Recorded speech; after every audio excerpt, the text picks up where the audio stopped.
So last week, Gunfire Games did their first live stream for the upcoming Remnant from the Ashes DLC, Subject 2923. In the live stream, they showed off a new boss, a new mod, and a couple new items that are going to change the way you can play Remnant.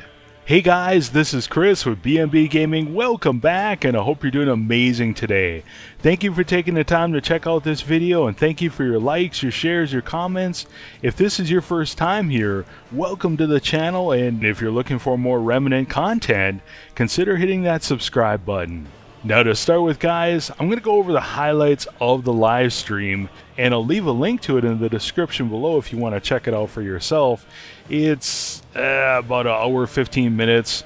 About 10 minutes of that you can fast forward through because it's just, I don't know, waiting for SoFetch to get online or whatever he was doing. So to start with, in the live stream, they basically confirmed that there are 3 new biomes or 3 new regions. The first one is called Remnant, and it's a mountainous, snow-covered type of environment. There are mines and underground areas as well. They also have a new region on Earth called Rural Earth, and the final new region is called Ward Prime. So you're probably wondering how many bosses are going to be in this update, and honestly they haven't announced it yet, but there are 3 new regions here, and if we look at the base game of Remnant, each region has 2 world bosses, so I think it's fair to assume that there are at least 4, if not 6 world bosses here. And I'm going to say a minimum of 4 because my guess is Ward Prime is going to have a new end boss like Nightmare in the base game. Now, I don't know that. Maybe we will get 6 world bosses, which, yeah, I'm up for that. Now, in addition to that, each world boss in the base game of Remnant has an alt kill, so that would mean anywhere from 8 to 12 new items in the game just from the bosses. Sounds awesome. Now, in terms of bosses themselves, I think the picture even looks brighter because in the base game there's 3 to 4 bosses per biome or / world, and since there's 3 new areas here, that could be 9 to 12 new bosses in the game. And my guess is at least a couple of them, or maybe all of them, are going to have alt kills as well.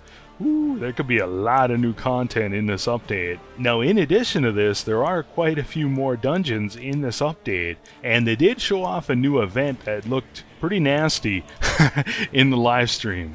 Now, another highlight of the live stream is they showed off a new debuff called Frostbite, so like corrosive or radiation or root rot. Now it says with Frostbite, when frozen, movement speed and stamina regen are reduced. And they also showed off a new item that is going to buff Frostbite, so we can actually use it offensively. So with this new item Driftstone, it's going to double the application of Frostbite. Now with Frostbite applied, it's going to increase the crit chance by 15% and increase crit damage by 20% while the frozen effect is applied. Now, you're probably wondering, how are we going to apply Frostbite to different enemies? They did show off a new environmental item called Frost Mines. Now, along with this, they also showed off a new mod that's going to be applying Frostbite, and they also teased that there are going to be items that do it as well. Now, I'll talk about the mod here in a little bit because it's actually pretty cool. Pun intended. Now, as a Remnant player, I'm thinking to myself, how exactly am I going to be using Frostbite? The first thing I can think of, and they did confirm this in the stream, is we can actually use this to freeze different bosses, or at least slow them down and just dump damage on them. And I'm talking to you, Dream Eater and Queen. Payback is coming. I'm sick of dying to you. Another thing I'm looking at is trying this with the momentum set, so the 3-piece momentum plus beam rifle, and getting massive amounts of crit damage. Ooh, that might be fun. Another thing I'd like to try out here is a sorcerer class, so either 2-piece labyrinth, 1-piece cultist, or maybe 3-piece cultist, and maybe even gift of the Iskall, and just bam out the new blizzard mod they showed off. I'm also curious how this is going to work with other high damage mods, so Swarm or Hot Shot or Explosive Shot. So you freeze them with a Frostbite and shoot them with Hot Shot or Swarm. I'm guessing we're going to be able to do a ton of damage with these new builds. Speaking of elemental builds, they're saying that there's going to be quite a bit more variety with them in this new update. and they showed off a new ring, or he received it as a reward for completing a holdout event called the Prismatic Diamond Ring. Now with this ring, it increases all elemental damage by 10%. So for example, if you're using Beam Rifle, which does radiation damage, with Hot Shot, which does fire damage, both of those are going to be buffed by this ring.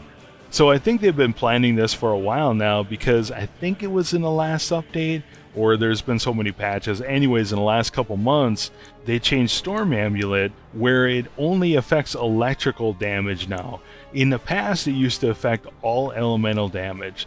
And obviously they were doing that to add more variety into the gameplay. So for example, in the live stream, a new necklace dropped called the Charcoal Necklace. The description says it increases burn damage by 100% and fire damage by 10%.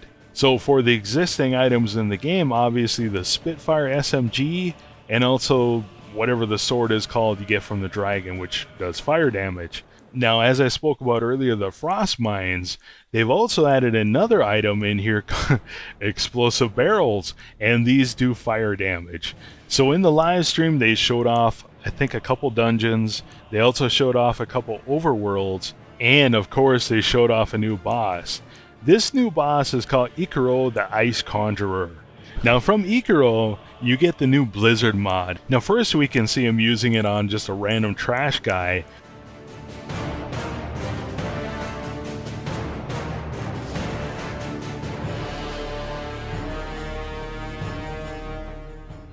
And here we can see him using it on Elite and just dumping damage.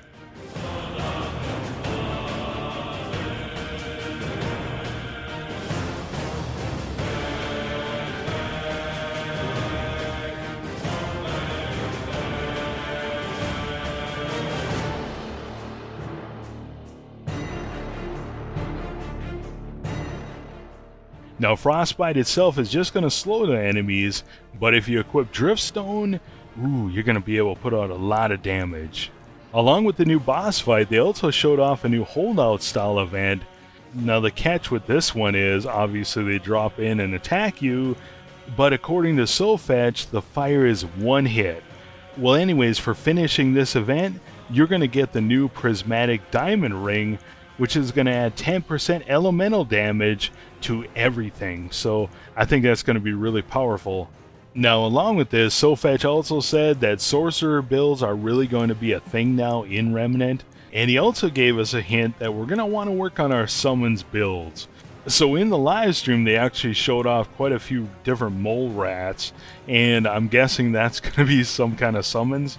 I think summons themselves are actually quite a bit more powerful, and you can see them buffing them in the Swamps of Corsus update. I believe there's a mod damage trait and also a summons damage or health trait. So what do you guys think? Let me know in the comments below. Are you excited about Subject 2923? What are you most excited about? Are you excited about seeing the new world bosses and all the new items, the new mods, the new guns, etc.? Let me know what you think. For me, actually doing this video has increased my hype exponentially, because I really sat down and I thought about, hey, wait a second, there's 3 new regions. That means at least 5 new bosses, so 4 new world bosses and maybe 1 new end boss, or 2 world bosses for Ward Prime. That means ult kills for each one of those bosses. Obviously that means new weapons, new mods, maybe even new melee weapons. I know I don't use them either, but they do look cool. Along with that, obviously you're going to get new regional bosses, so 3 to 4 new bosses per new region. Wow, that's a lot of new weapons, a lot of new mods. That could be amazing. And along with that, me personally, I'm excited about Frostbite, because it's time for some payback for Dream Eater and the Queen. Because, man, those boss fights are nasty. And I just like to freeze Dream Eater and shoot him in the face for a while with my beam rifle.